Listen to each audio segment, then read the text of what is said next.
New laws in the Queen's speech to crack down on protests across the capital. Campaigners could face jail if they glue themselves to roads or buildings.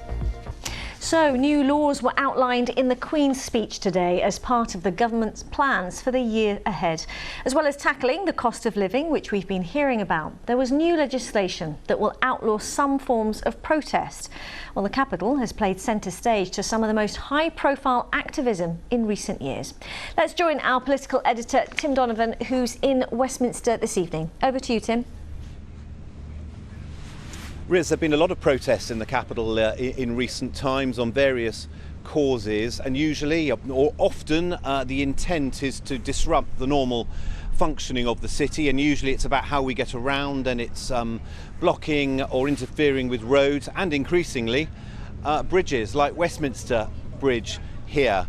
And this new public order bill, which the government wants to introduce, is going to hone in or try to hone in on certain tactics that are used, like gluing, protesters that glue themselves to things, or so-called locking on, because that often causes quite a lot of disruption and causes the emergency services to take quite a long time to free them.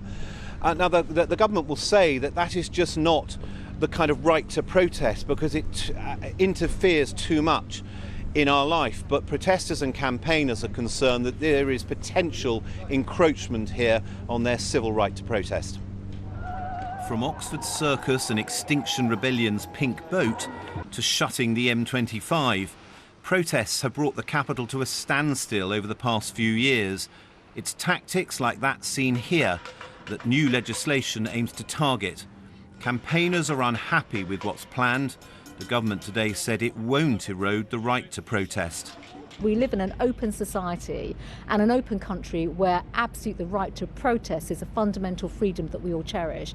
We are speaking about the type of acts that actually endanger lives. These measures are designed, quite frankly, to act as a deterrent. Society is going to have to ask itself a question around how many people can be locked up and imprisoned before we start to question why are ordinary people putting themselves in these really drastic situations and positions. Protest has long been the cause of political debate, arguments which often flare when organisation or policing go wrong. It's possible these latest measures to curb aspects of protest may themselves lead to more protests. Tim Donovan, BBC London.